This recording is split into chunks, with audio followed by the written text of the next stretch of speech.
Sa pagkamalas-malas ko nga naman, rejected na naman. Pangilang trabaho ko na ba to? 5? 6? Ay, ewan ko na. Basta ang alam ko lang, ubos na yung loob ko. Ay, Lord, kahit isa lang po. Promise, magtitino na ako. Aayusin ko na yung buhay ko.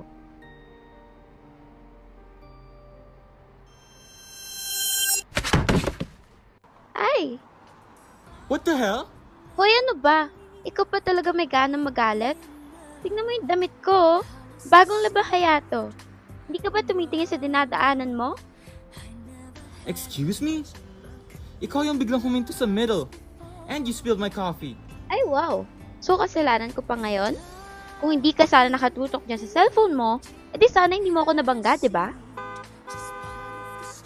Nakakainis talaga. Late na nga ako sa job application. Basa pa tong damit ko. Tumabi ka nga. Hey! I'm not yet finished. Bayaran mo yung coffee ko. Ikaw magbayad ng dry cleaning ko. Ito na to. Unang araw ko sa trabaho. So, wakas tanggap din ako. Sunod-sunod ba naman nakamalasa, no? Buti nakabawi din. Kaya mo to, Ligaya. Bagong simula to. Ha? Bakit ang haba ng pila? Ate, excuse me. Bakit ang haba ng pila sa elevator? Sira daw kanina, ngayon lang ulit gumana. Ay, ganun ba? Kaya naman pala. Oo nga eh, kanina pa din kami naghihintay. Ayun! Sa wakas, gumana na. Tumabi kayo! Andiyan na siya! Ha? Bakit biglang tahimik? Bakit nagsisitabi tong mga tao? Grabe naman. May sisingit pa ba kahit ang haba na ng pila? Excuse me. Ay, wow. May VIP pa?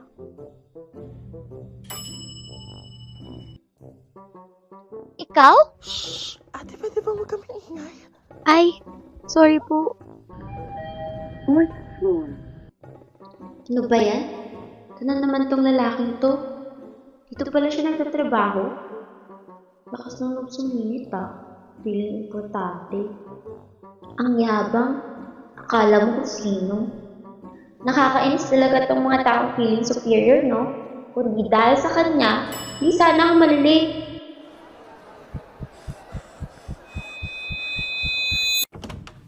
Pasensya na po. Nalita ko.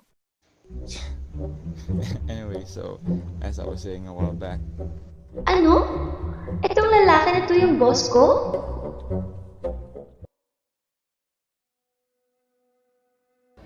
Dad! I already told you. Ginagawa ko naman trabaho ko. Handling it? Miggy, it's been weeks. Hanggang ngayon wala pa rin tayong solid na progress. Hindi siya ganun kasimple, okay? These investors, they're not easy to convince. Stop making excuses. Paulit-ulit na lang yan. Ikaw nilagay ko dyan para ayusin yung problema. Hindi para mag-explain kung bakit hindi mo kaya. I didn't even create this mess. Yet I'm the one cleaning it up. Exactly. So prove that you deserve that position. But I do deserve this. Do you?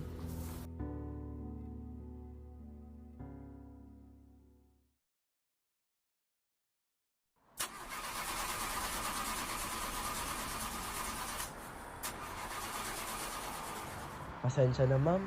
Mukhang nasira na talaga ata yung makina ng jeep. Ayaw magbukas. Kuya naman oh. Gabi na. Siraan pa talaga.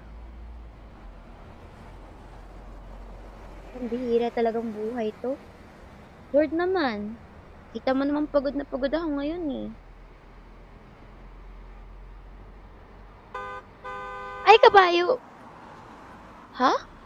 Mr. Miggy ba yun? Just let me inside. Boss, hindi nga pwede. Nakarami ka na. Nakakagulo ka lang sa loob. Hindi mo ba ako kilala? I'm Miggy Cortez. Sir Miggy? Ano ba kailangan mo?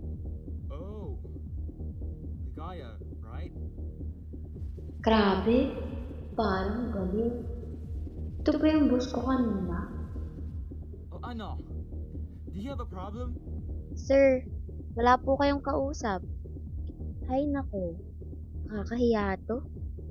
Pero kasi, parang hindi ko rin naman siya kayang iwan eh. I'm so tired. Sige na nga, halika na nga sir. Just call the driver. Oo na, ako na.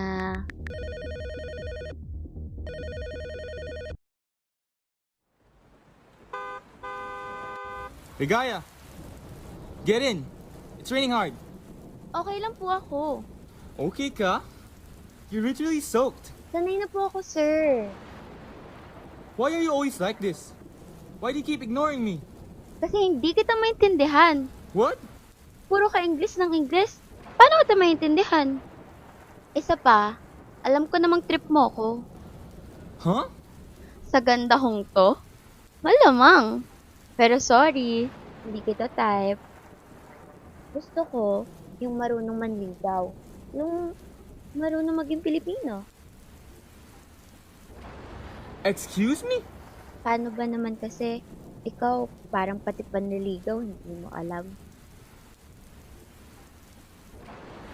Ligaya! Wait! Fine. I'll prove you wrong.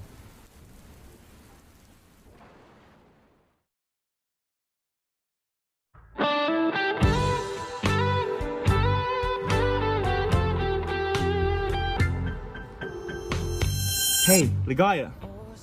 Ako na mag-open ng door for you. May kamay ako. Okay? Not effective. Hey, Ligaya. I buy you coffee kasi like, thoughtful ako. Libre mo. Yes. Sige. Wait, that's it? Ligaya. Kailangan mo ba tulong? Boss kita. Hindi kita assistant. How to court a Filipina. Okay. Step 1. Effort. Okay. Effort.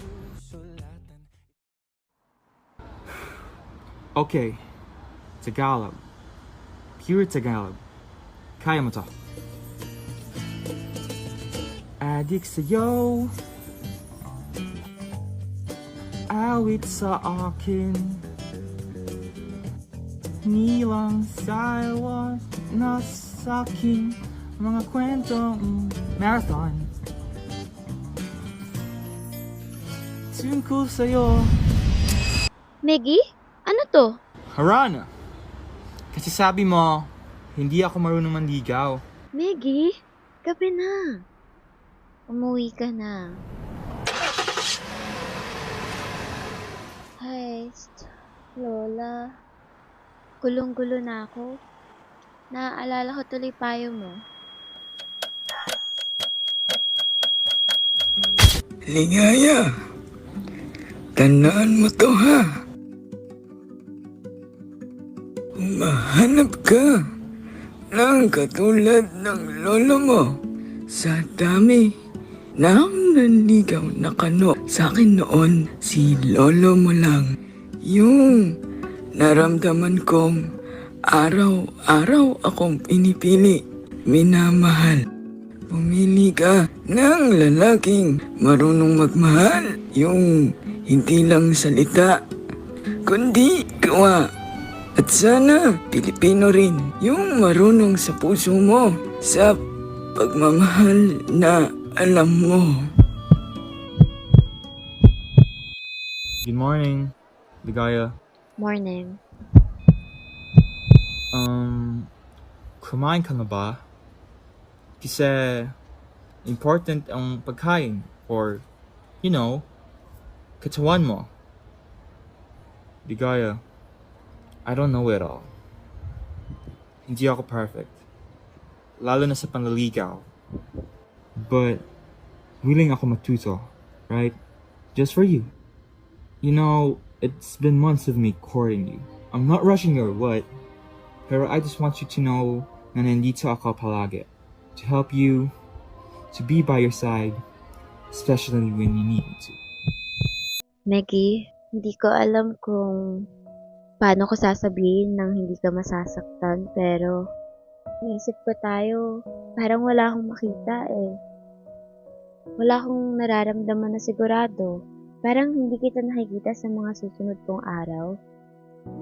At ang sakit nun kasi alam kong deserve mo yung taong kaya kang piliin ng buo. At hindi yung pipilitin lang sarili para piliin ka. I'm sorry, Nikki.